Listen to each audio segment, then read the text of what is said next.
고린도후서 12장 9절 말씀. 나에게 이르시기를 내 은혜가 내게 족하도다. 이는 내 능력이 약한 데서 온전하여짐이라 하신지라. 그러므로 도리어 크게 기뻐함으로 나의 여러 약한 것들에 대하여 자랑하리니 이는 그리스도의 능력이 내게 머물게 하려 함이라.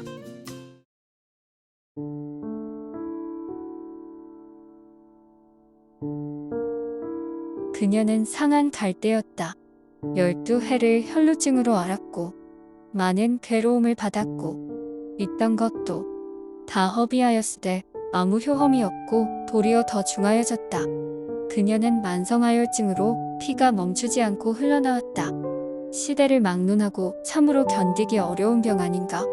더욱이 유대인 여자에게는 이보다 더 나쁜 병이 없었다.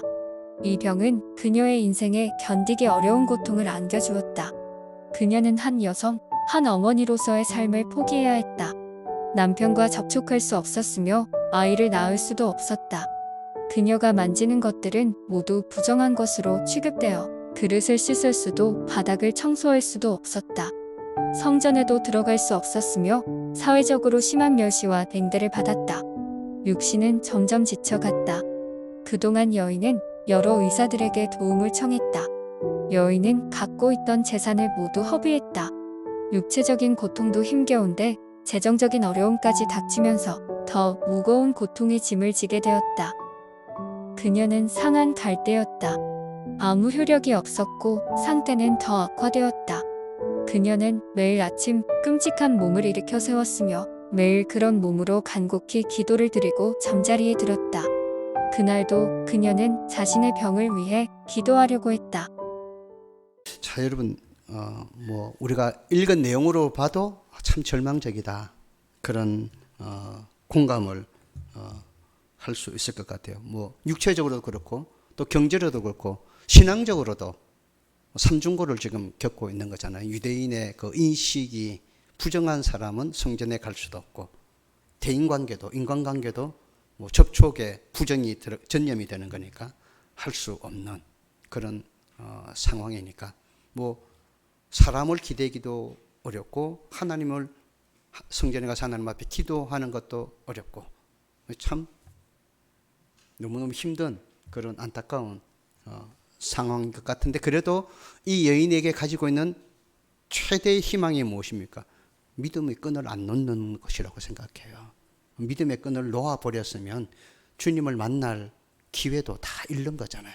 그나마 끝까지 붙들고 있었던 그 믿음이 예수님에 대한 소식을 듣게 되었고 예수님을 찾아가는 그런 발걸음으로 옮기게 만들었으니까요. 저는 이 내용을 읽으면서 정말 우리가 이보다 더 어려울 수 있을까 하는 그런 생각을 하지만 절대로 여러분 평생을 살면서 놓지 않아야 될 것, 믿음의 끈입니다.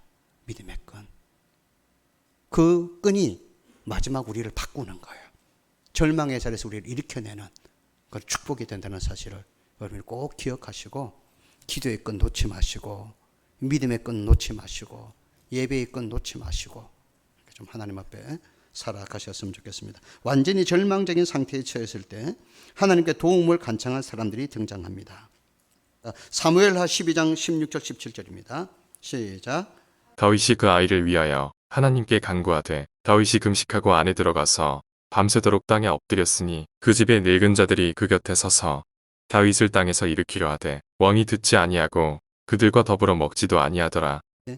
밧세바와 다윗의 동침을 통해서 얻게 된 아들이 하나님의 징계로 이제 생명의 위기에 처해졌죠.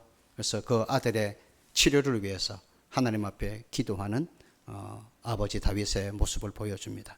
아예 음식도 먹지 않고 하나님 앞에 밤새도록 간구했다. 그렇게 나와 있습니다. 그러니까 참 아버지의 마음, 어머니의 마음, 부모의 마음은 이런 거죠.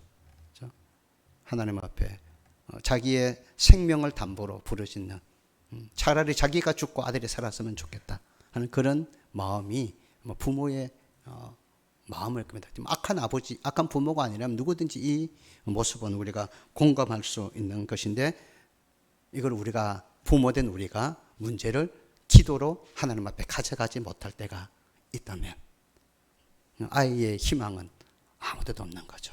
아이도 하나님을 찾지 못하고 있는데, 어려서 하나님을 찾을 만한 상황이 못 되는데 부모 된 사람들이 하나님을 찾지 못하고 있다면 그것처럼 절망적인 상황이 어디 있겠습니까? 우리 여기 부모님들이, 부모 세대들이 다 계신데 자녀들이 하나님을 찾지 못할 때가 있습니다. 흔들릴 때가 있습니다. 근데 부모들마저도 그 아이를 붙들고 하나님 앞에 정말 눈물을 흘리며 밤새도록 때로는 금식하며 기도하지 못한다면 그럼 그 자녀의 희망은 어디에 있다는 거예요? 너무나 중요한 거잖아요, 여러분. 두 번째, 요한계하 20장 2절 3절입니다. 시작. 히스기야가 낯을 벽으로 향하고 여호와께 기도하여 이르되 여호와여 구하오니 내가 진실과 전심으로 주 앞에 행하며 주께서 보시기에 선하게 행한 것을 기억하옵소서 하고 히스기야가 심히 통곡하더라. 자기의 생명 연장을 위해서 기도하는 거죠, 그죠? 자기의 건강을 위해서, 자기의 치료를 위해서 하나님 앞에 기도하는 거잖아요. 벽을 향해서 서서 아무도 보지 않고 하나님만 보는 그런 믿음으로 하나님 앞에 기도했잖아요, 여러분. 우리의 기도의 힘이 좀 약해지지 않도록 뭔가 좀 이 안에 기도의 승부를 좀 걸려고 하는 믿음이 되셨으면 좋겠어요. 내가 지금까지 어떻게 살아왔는지 모르겠지만 이 안에는 어떻게 내가 모든 문제를 기도를 한번 이겨내고 기도를 극복하고 기도 속에서 하나님의 응답을 누리고 하나님이 주신 은혜를 누리는 한 해가 되어야 되겠다는 그런 마음을 가지고 기도의 몸부림을 좀 많이 치셨으면 좋겠어요. 새벽이든 금요일이든 뭐 가정에서든 하나님 앞에 정말 와서 기도의 분량을 좀 충분히 채우시려고 하는 그런 믿음의 자세를 좀 가지셔요. 기도의 분량을, 여러분이 주신 기도의 분량들을 충분히 내가 채워야 되겠다. 기도가 차야 하나님의 역사가 있을 거 아니에요. 고린도후서 4장 8절 9절 시작. 우리가 사방으로 우겨쌈을 당하여도 쌓이지 아니하며 답답한 일을 당하여도 낙심하지 아니하며 박해를 받아도 버림받지 아니하며 거꾸러뜨림을 당하여도 망하지 아니하고. 그 이유가 뭐죠? 하나님이 함께 하시고 도우신다는 믿음 때문에 가지는 생각이지 않습니까? 그죠? 분명히 현실은 그렇지 않지만 믿음으로 보니까 충분히 그것을 이겨낼 수 있는 보이지 않는 하나님의 손길을 느끼니까 그런 고백들을 우리가 할 수 있을 것입니다. 이 안에도 우리가 좀 더 많이 하나님을 보면은 새롭게 느끼고 새롭게 보여지는 것들이 있을 것 같아요. 말씀을 더 가까이 하면은 분명히 새롭게 보여지는 것들이 있습니다. 그것을 우리가 붙들고 살아갈 수 있는 한 해가 될 수 있기를 예수님의 이름으로 간절히 축복합니다.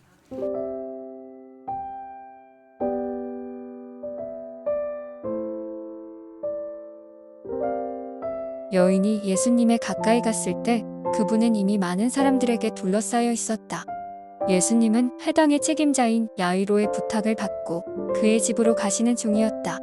예수님이 과연 그녀같이 보잘것없는 사람을 돕기 위해 걸음을 멈춰주실까?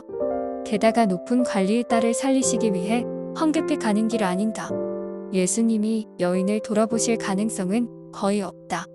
그러나 만약 이번 기회를 놓친다면 여인은 이제 얼마 살지 못할지도 모른다.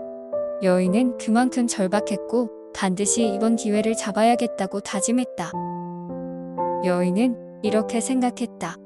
내가 그의 옷에 손을 대기만 하여도 나을 터인데. 그러나 이것은 대단히 위험한 생각이었다. 예수님은 많은 사람들에게 둘러싸여 있었으므로 그분의 옷이라도 만지기 위해서는 어쩔 수 없이 다른 사람과 몸이 닿게 된다. 만약 그녀가 혈루증을 앓고 있다는 사실을 누군가가 눈치챈다면 부정한 사람이라는 엄청난 비난을 받게 되고 병이 나을 기회는 영영 사라져 버릴 것이다. 그러나 지금 그녀에게는 다른 방법이 없었다. 가진 것이라고는 오직 예수님이 병을 고쳐주실 수 있을 것이라는 무모한 예감과 예수님이 분명히 도와주실 것이라는 강한 희망밖에 없었다. 믿음에 대해서 응답하신다 하는 것은 꼭 우리가 이 메시지를 읽으면서 기억하셨으면 좋겠어요. 믿음에 대해서 응답하신다 하는 겁니다. 우리는 아무리 절망적인 상황에 처한다 해도 하나님이 우리를 회복시켜 주실 것이라는 희망을 가지고 하나님을 바라볼 수 있다. 당신은 어려운 상황에 놓일 때 어떻게 하는가? 거기 5가지 예문이 있습니다. 무엇이 잘못되었는지 지난 날을 돌아보며 어려운 상황에 대해 염려한다. 여러분 어떤 것인지 여러분 마음, 생각과 삶을 한번 보세요. 두 번째, 절망적인 상황에 이르게 된 책임을 남에게 돌린다. 세 번째, 누군가가 나의 어려운 상황에 귀 기울여 줄 것을 바라며 불평불만을 늘어놓는다. 네 번째, 과연 하나님이 나를 도와주실까 하고 의심한다. 다섯 번째, 어떤 상황에서도 믿음을 지킬 것을 다짐하며 예수님이 인도해 주실 것을 확신한다. 여러분, 어떻게 여러분이 그동안 살아오셨던 삶의 태도는 어디에 가깝습니까? 1번이에요, 2번이에요, 3번이에요, 4번이에요, 5번이에요. 네. 우리 모두가 5번 되기를 소원합니다. 5번 되기를 소원합니다. 어떤 상황에서도 내가 믿음 지키리라. 또 그 믿음대로 하나님이 나를 도와주시리라 하는 이 확신입니다. 우리 말씀에 대한 확신을 갖는 거죠. 환경을 보고 확신을 갖는 게 아니에요. 아, 일이 잘 되니까 잘 될 거야, 이게 아니고, 일이 분명히 내가 원하는 방향의 반대로 엉뚱한 곳으로 가고 있는데도 선하신 하나님이 나를 도와주실 거야, 이 믿음 갖는 거거든요. 세 번째, 혈혈증을 앓는 여인은 예수님을 만지기 위해 필사적인 노력을 기울였다. 이 여인은 사람들의 시선을 의식에 그만둘 수도 있었다. 그러나 그들이 어떻게 생각하는지 개의치 않았다. 우리 두려움에 대해 말하고 있는 다음의 말씀을 찾아 읽고 바르게 연결해보라. 자, 디모데후서 1장 7절입니다. 하나님이 우리에게 주신 것은 두려워하는 마음이 아니요 오직 능력과 사랑과 절제하는 마음이니 하나님이 C번이죠, 그죠? 히브리서 3장 6절입니다. 시작. 그리스도는 하나님의 집을 맡은 아들로서 그와 같이 하셨으니 우리가 소망의 확신과 자랑을 끝까지 굳게 잡고 있으면 우리는 그의 집이라. 어디죠? A번이죠. 자, 요일서 4장 18절 시작. 사랑 안에 두려움이 없고 온전한 사랑이 두려움을 내쫓나니 두려움에는 형벌이 있습니다. 두려워하는 자는 사랑 안에서 온전히 이루지 못하였느니라. 예, 하나님의 사랑은 두려움을 몰아내는 거죠. B번입니다. 여러분의 마음속에 어떤 상황 속에 두려움이 찾아와도 그 두려움보다 더 위대한 것은 하나님의 사랑입니다. 두려워하시지 마세요. 하나님의 사랑이 더 큽니다. 자, 내용 묵상하겠습니다. 아마도 이러한 두려움들은 당신이 하나님께 나아가는 것을 방해해 왔을 것이다. 곰곰이 생각해 보라. 언젠가 당신도 그분을 향해 나아간 적이 있을 것이다. 그런데 한두 걸음 내딛자마자 하나님을 둘러싸고 있는 다른 사람들이 눈에 들어오면서 이내 마음이 흔들렸을 것이다. 그들은 아주 단정해 보였고 신실해 보였고 하나님을 믿기에 조금도 손색이 없는 사람들처럼 보였다. 당신이 그들을 바라보자 그들은 기다렸다는 듯이 당신이 하나님을 바라보지 못하도록 가로막았다. 만약 지금 이러한 상태에 있다면 그날 예수님이 오직 한 사람의 믿음만 칭찬했다는 사실을 주목해야 할 것이다.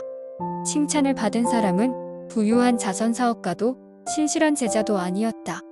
사람들로부터 손가락질 받고 수중에 돈 한 푼 없는 오직 예수님만이 고쳐주실 수 있을 것이라는 확신과 예수님이 도와주실 것이라는 희망만을 붙들었던 혈루증을 앓는 그 여인이었다. 믿음은 신비로운 경험이나 한밤중에 보이는 환상이나 숲속에서 들려오는 음성이 아니다. 믿음은 모든 것을 만드신 분이 모든 것을 있는 그대로 내버려 두지 않으시고 여전히 어둠 속을 비춰주시며 우리의 믿음의 몸짓에 대해 응답하신다는 사실을 믿겠다고 선택하는 것이다. 여러분, 우리의 신앙을 생각해 보시면 우리가 하나님 앞에 올바르기 때문에 하나님이 우리를 사랑하시는 건 아니에요. 그러면 올바를 때만 사랑하고 올바르지 않으면 사랑하지 않는 그런 신앙의 가르침이 아니에요. 하나님, 내가 연약해도 사랑하세요. 죄인 되었을 때 사랑하시는 거잖아요. 고쳐지지 않는 나를 사랑하시는 거예요. 그렇죠? 허물투성인 나를 사랑하시는. 그런데 우리가 때로는 이 하나님의 사랑을 가로막는 모습을 가질 때가 있어요. 연약한 사람을 내가 사랑하지 않는 거죠. 내가 정죄하는 거죠. 에이, 왜 저래? 왜 저런 사람이 왜 우리 교회에 와가지고? 이런 마음. 하나님은 그런 부족한 사람을, 뭔가 허물이 있고 뭔가 좀 완전치 못한 그 사람을 하나님은 사랑하시는데 우리는 그 사람을 사랑하지 않는 거예요. 거리끼는 거예요. 불편해하는 거죠. 이게 우리의 교회 공동체 안에 너무 많을 때가 있습니다. 우리 교회뿐만 다른 교회도 그럴 때가 있습니다. 그런 모습을 볼 때가 있습니다. 하나님의 하나님께 나아오는 사람을 우리도 모르게 오지 마라 이렇게 하는 건 아니에요. 근데 가로막고 있는 거예요. 장벽을 치는 거죠. 우리와 같은 레벨의 수준, 뭐 이런 사람들, 나와 말이 잘 통하고 이런 사람만 좀 나오고 의기투합해서 좀 일하고 그런 사람이 좀 교회에 있었으면 좋겠고 얼마나 좋겠습니까? 근데 나도 그렇지 못하잖아요. 나도 그게 안 되는데요. 뭐. 나도 부족한데요. 뭐. 나도 부족한데 나의 부족함을 못 보고 다른 사람의 부족함을 거절할 때가 많단 말이에요. 싫어하거든요, 우리가. 하나님 앞에 우리는 완전한 공동체가 아니에요. 주님에 의해서 완전해져 가고 고침받는 공동체입니다. 교회. 우리 교회는 그런 곳입니다, 여러분. 하나님은 우리에게 완전한 것을 기대하지 않습니다. 주님을 의지하는 것을 기대하십니다. 그게 믿음입니다. 교회는 그런 것입니다. 교회는 이 땅의 교회는 완전하지 않습니다. 천국에서 완전하면 만들어지는 것이죠. 하나님 앞에 우리가 늘 조심스러워해야 되는 건 뭐냐면요. 좀 부족한 사람들을 수용할 줄 모르는 마음을 가지는 거예요. 정말 조심해야 될 거예요. 조심해야 되는 거. 주님의 십자가 앞에 내가 서 있으면 내가 완전한 게 뭐가 있습니까? 주님의 십자가 앞에 나를 비추면 다 부족하고 허물밖에 안 보이지. 내가 뭘 내세울 게 있습니까? 아무것도 없잖아요. 그런데 십자가 앞을 딱 돌아서서 우리는 세상 앞에서 나의 완전함을 너무 많이 자랑하려고 하고 허물 많은 사람을 받아들이지 않으려고 우리가 혹시 그런 교회의 의식, 그런 상태로 우리가 만약에 자꾸 배워간다면 교회가 안 되는 거예요. 그거는요. 좀 여러분 부족해도 안아주고 받아들여 주세요. 사랑하고 축복해 주시고요. 같이 하고요. 그렇게 서로서로를 보충해가는, 서로서로의 약함을 보충해가고 서로의 짐을 같이 짊어지고, 저 사람이 2개 못 주고 가면 내가 3개 질 수 있는 힘이 있으면 내가 3개 지면 되는 거예요. 저 사람이 아무리 오래 했어도 하나밖에 짐을 못 지면 왜 넌 하나밖에 못 지냐 이렇게 말할 때도 있지만 내가 질 수 있으면 4개도 지고 가는 거예요. 그 연약함을 붙들고. 그래야 하나님이 이루어질 거 아닙니까? 근데 우리는 다 내가 왜 그걸 지냐? 지 못 지는 거 지가 못 지는 지 책임이지. 이렇게 해버리면 교회가 흐트러져 버리죠. 그러면요.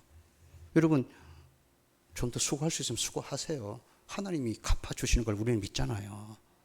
우리 재무정교님이 계속 하는 이야기였어요. 제발 좀 헌금 좀 많이 하게 해주세요. 제가 또 헌금하러서 설교를 하는 걸 제가 진짜 알레르기 반응이었습니다. 헌금 설교하는 거 진짜 싫어합니다. 못해서 안 하는 게 아니고 안 해서 안 하는 거니까.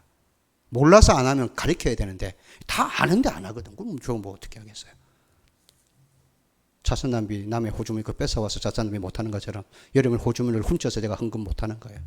여러분 스스로 믿음으로 알면 하세요. 하나님 앞에 두려워하지 말고 심으세요. 하나님이 거두게 하실 걸 믿으세요. 하나님을 불신하지 마시고 심으세요.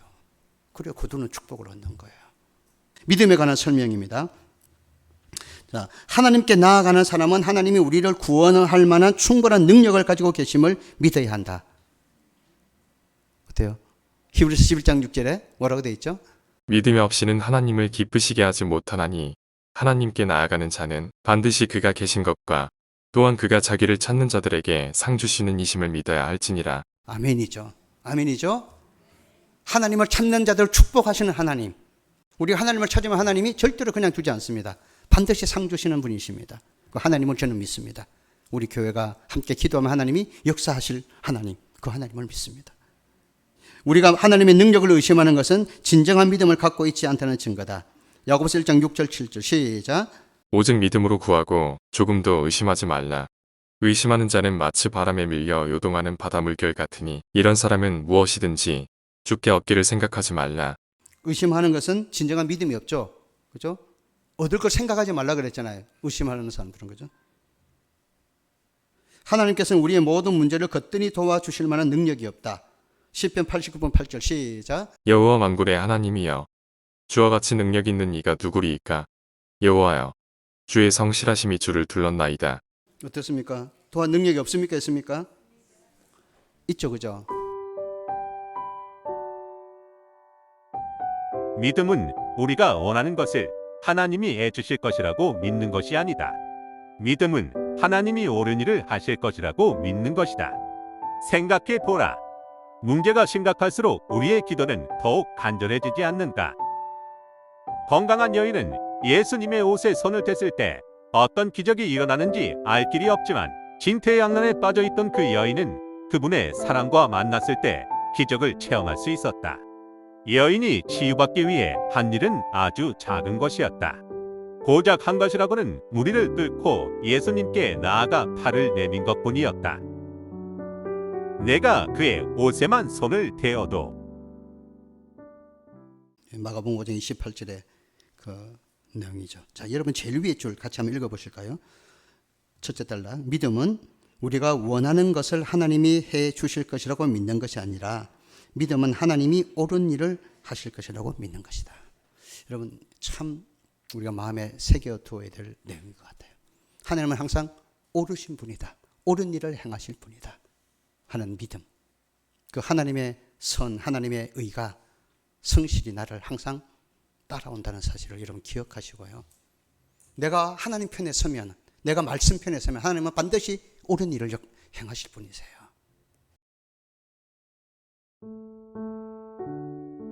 미술관으로 가보자. 화가는 뛰어난 창의력을 발휘해 완전히 판이한 메시지를 전달하고 있다. 지금 소개하려는 두 그림의 메시지 역시 완전히 판이하다. 첫 번째 그림은 한 여인이 협곡에서 뛰어내리고 있다. 공중에 떠 있는 그녀는 너덜너덜한 옷을 입고 있고 피부는 매우 창백하며 어지럼증이 있어 보인다. 협곡의 한쪽 벽을 향해 두 손을 뻗은 여인의 눈은 절망적이다. 그 벽에서 돌출한 바위턱에 누군가가 서 있는데 다리와 샌들과 옷자락만 보인다. 그림 밑에는 여자의 이런 말이 적혀 있다. 하기만 해도. 빨리 옆에 있는 또 다른 그림으로 시선을 옮겨보자. 이제 여인은 똑바로 서 있다. 맨발로 딛고 있는 땅은 매우 견고해 보인다. 얼굴은 생기가 도는 데다 홍조를 띠고 있다. 사람들은 반달 모양으로 여인을 둘러싸고 있고 여인은 조심스럽게 하늘을 올려다보고 있다.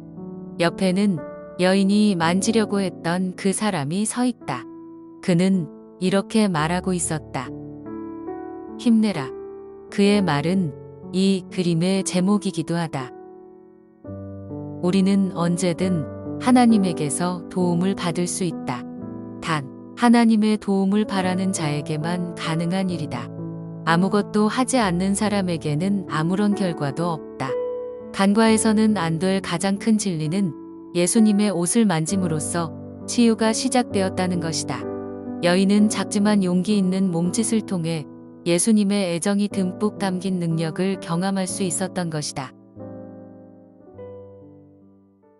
이 교재에는 이제 미술관에 대한 그 예화가 잠깐 소개되어 있어요. 그러니까 두 가지 그림을 대조적으로 몇 차례 보여주고 있어요. 하나는 절망적인 그림이고 하나는 희망적인 그림이에요. 우리 여기서도 지금 교재에도 설명이 되어져 있지만 창백하고 어지럼증에 있어서 뭔가 갈망하는 그 고통 속에 있는 그림의 모습과 뒤에는 예수님으로 말미암아 회복된 평안한 모습의 두 개의 대조적인 그림. 이게 우리 인생이에요, 여러분. 어떤 문제가 있을 때 한쪽 면에서는 고통과 아픔과 희망과 두려움이 우리를 힘들게 하는 그런 한 면의 그림이 있고 또 한 면에는 새롭게 회복되어지고 고쳐진 평안함의 그림의 모습의 한 면이 있습니다. 그 중간에는 내가 예수님께 손을 내밀었느냐, 내가 예수님을 찾았느냐 하는 우리의 선택에 따라 결정되어지는 것이죠. 우리 인생의 이 미술관의 두 가지 그림 속에 우리가 어디로 향하고 있는지, 어느 쪽을 보고 있는지를 여러분 생각해 보셔야 합니다. 늘 힘들다, 아프다, 어렵다, 짜증난다, 하기 싫다, 안 했으면 좋겠다, 없었으면 좋겠다, 이런 늘 어둡고 일그러져 있고 찌그러져 있는 그런 그림으로 내 시선이 가 있는지, 아니야, 도우실 거야, 하나님이 함께 하실 거야. 고쳐주실 거야. 주님과 함께 해결될 거야. 주님을 바라보는 희망의 모습으로 내 모습이 바뀌어진 그림을 보고 있는지. 이 여인이 할 수 있는 일이 무엇입니까? 그 여인의 변화는 옷을 대는 그 하나로 결정되는, 옷에 손을 대는 것 하나로 결정되는 거잖아요. 그렇죠? 우리가 하나님 앞에 이 안에 예수님의 옷을 만짐으로 고쳐지는 희망의 그림을 볼 줄 아는, 그곳으로 늘 시선을 옮길 줄 아는 그런 삶을 살아가셨으면 좋겠습니다. 핵심 정리입니다. 하나님은 우리가 완전히 절망에 빠졌을 때 개입하신다. 믿음은 예수님이 하실 수 있다는 확신과 그분이 그렇게 해 주실 것이라는 기대이다. 믿음은 하나님이 살아 계시다는 사실과 하나님은 좋은 분이라는 사실을 믿는 것이다. 우리는 언제든 하나님의 도움을 받을 수 있다. 아멘. 예수님의 마음입니다. 몇 달 전부터 소문이 돌았다. 사람들은 예수님을 선지자라고도 하고 정치개혁가라고 하기도 했다. 예수님에 관한 이야기라면 너나 할 것 없이 귀를 쫑긋 세웠다. 그 중에서도 예수님이 병을 고쳐주신다는 소문에는 모두들 눈을 동그랗게 뜨고 큰 관심을 보였다. 시각장애인이나 다리가 불편한 사람이나 청각장애인 할 것 없이 병자들은 어떻게든 예수님을 만나 병이 낫기를 바랐다. 귀신이 쫓겨나고 죽은 자가 다시 살아났다는 더 엄청난 이야기들도 떠돌았다. 예수님이 행하셨다는 기적은 좋은 일이면은 분명했지만 도무지 믿어지지 않는 일이기에 반신반의하는 사람들도 많았다. 그러나 오랫동안 병으로 고통받아 온 사람들에게는 가느다란 희망도 무시할 수 없는 큰 소망이었다. 예수님이 가는 곳마다 병을 치유해 달라는 사람들이 줄을 이었다. 그들은 아픔을 가지고 예수님께 나왔다. 그들은 예수님의 옷이라도 만져 보았으면 하고 바랐다. 병약한 자들과 절망에 처한 자들은 예수님이 도와주시기만을 간절히 바랐다. 우리가 사실을 아는 것과 그 사실을 나의 것으로 만드는 것은 확연한 차이가 있습니다. 우리는 사실을 아는데 더 마음이 밝습니다. 알면 행하는 데는 좀 때로는 더디고 어두울 때가 있습니다. 그러니까 이 성경에 있는 말씀이 그냥 문자가 아니라 이 말씀이 내게 예수님으로 다가오는 성육신의 사건이 이루어져야 되거든요. 하늘에 계신 하나님이 아니라 이 땅에 나를 위해 오신 예수님의 성육신을 생각하듯이 성경이 그냥 글자의 말씀이 아니라 그분이 예수님, 이 말씀하신 예수님이 내 삶에 찾아오시는 그 예수님과의 만남을 갖는 그런 사건이 일어나야 되는 거거든요. 여러분, 옷자락만 만지면 낫는다. 이것은 메시지입니다. 글입니다. 하지만 내가 그 말씀을 하신 예수님이 내 삶에 찾아오셔서 나를 만나면 이 기록은 나의 것이 됩니다. 나를 고치는 사건이 됩니다. 이 한 해 우리가 좀 삶을 살면서 그냥 눈 동그랗게 뜨고 성경의 내용을 읽어가는 사람입니다. 이 기록된 사실이, 이 말씀하신 예수님이 내 삶을 만드시는 역사가 있다. 그런 믿음으로 주님의 손을, 말씀을 내가 붙잡는